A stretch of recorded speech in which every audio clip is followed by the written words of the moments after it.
va continuer nos aventures avec l'équipe Skyway. Donc on va quitter le skate pour aller dans le monde pour rester dans le domaine du transport. Je me suis trompé? Twitch. Ok, donc une maquette chasse une autre. Donc Skyway a travaillé sur un sujet proposé par Turbo Mecha, où l'idée c'était de voir quels seraient les modes de transport, de déplacement en 2050. J'en profite pour voir quelques maquettes qui tournent, donc la maquette qui vient de partir et celle qui arrive, je ne sais pas s'ils ont utilisé de l'impression 3D, mais on doit remercier peut-être chaleureusement Toolmaker qui a vraiment travaillé pendant 24 heures chrono non-stop pour faire tous les petits protos en 3D. Est-ce qu'ils sont dans le coin? Ils sont là? Est-ce que Toolmaker, ils sont encore là? Merci à Toolmaker.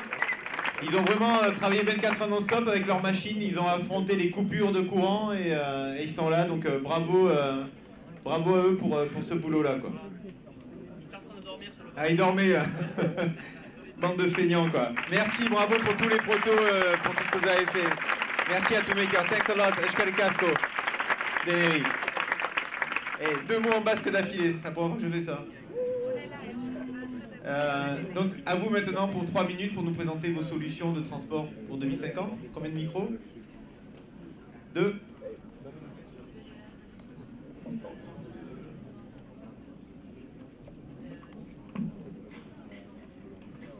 Ok, c'est parti. Donc bonjour à tous, j'espère que vous êtes encore réveillés parce qu'avec le sujet Turbo Mecha Safran, on va vraiment vous faire rêver. Donc c'est parti, décollage pour un futur proche en 2050. Donc actuellement déjà, les villes sont fractionnées entre des bassins d'habitation, des centres logistiques et des zones de bureaux et centres commerciaux. Les villes sont éclatées.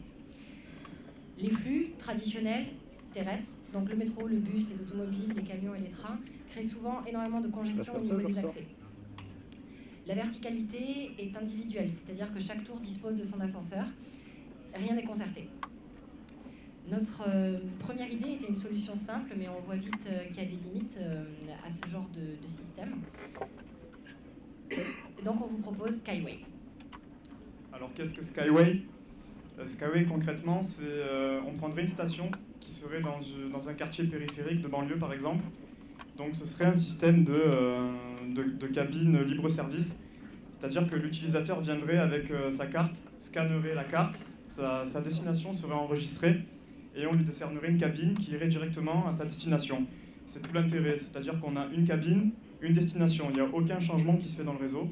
Comment ça marche? Il y a la cabine qui monte, qui arrive à une station d'aiguillage, qui va diriger la cabine vers sa destination par le chemin le plus court, éventuellement en passant par d'autres systèmes d'aiguillage. Donc le réseau se situera à peu près à 150 mètres au niveau du sol pour pouvoir installer des stations de cabines sur le toit et au niveau des bâtiments aussi en fonction du besoin. Donc pour ce qui est de la technologie en elle-même, nous c'est la Bubble. Donc c'est une télécabine qui est capable de transporter jusqu'à 20 personnes, 10 personnes assises, 10 personnes debout. On peut aussi réaliser du transport de marchandises, sachant qu'elle est autosuffisante énergiquement, pour moi, sachant qu'il y a des panneaux solaires sur son toit. Elle est aussi confortable grâce à un système de ventilation réversible, chaud-froid, et aussi grâce à la luminosité, grâce au verre qu'on a appliqué tout autour de la structure. Elle est aussi stable grâce à des contrepoids mobiles, et elle est aussi connectée grâce à un écran qui sera aussi alimenté par les panneaux solaires. Donc ensuite, là, je suis allé trop vite. L'idée en elle-même, au-dessus de cette cabine, c'est la pince débrayable. Donc c'est un système qui existe déjà sur les systèmes de télécabine au ski. On l'a juste adapté au niveau du réseau urbain, sachant que c'est déjà existant. Et enfin, on peut imaginer un système d'aiguillage au sein de ces stations proches des buildings. Donc comme on l'a dit, on a des gares qui se situent au niveau du haut de certaines tours qui sont environ de 70 étages. On a aussi des hubs. Ceci permet de créer un réseau en toile d'araignée vu du ciel et qui réalise donc une affectation optimisée. Si on ne peut pas se poser en haut d'une tour, on peut adapter un module de station sur la façade, ce qui crée un système global économique.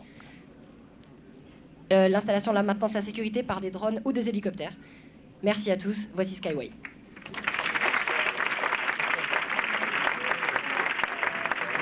Est-ce qu'il y a une question de la part des membres du jury?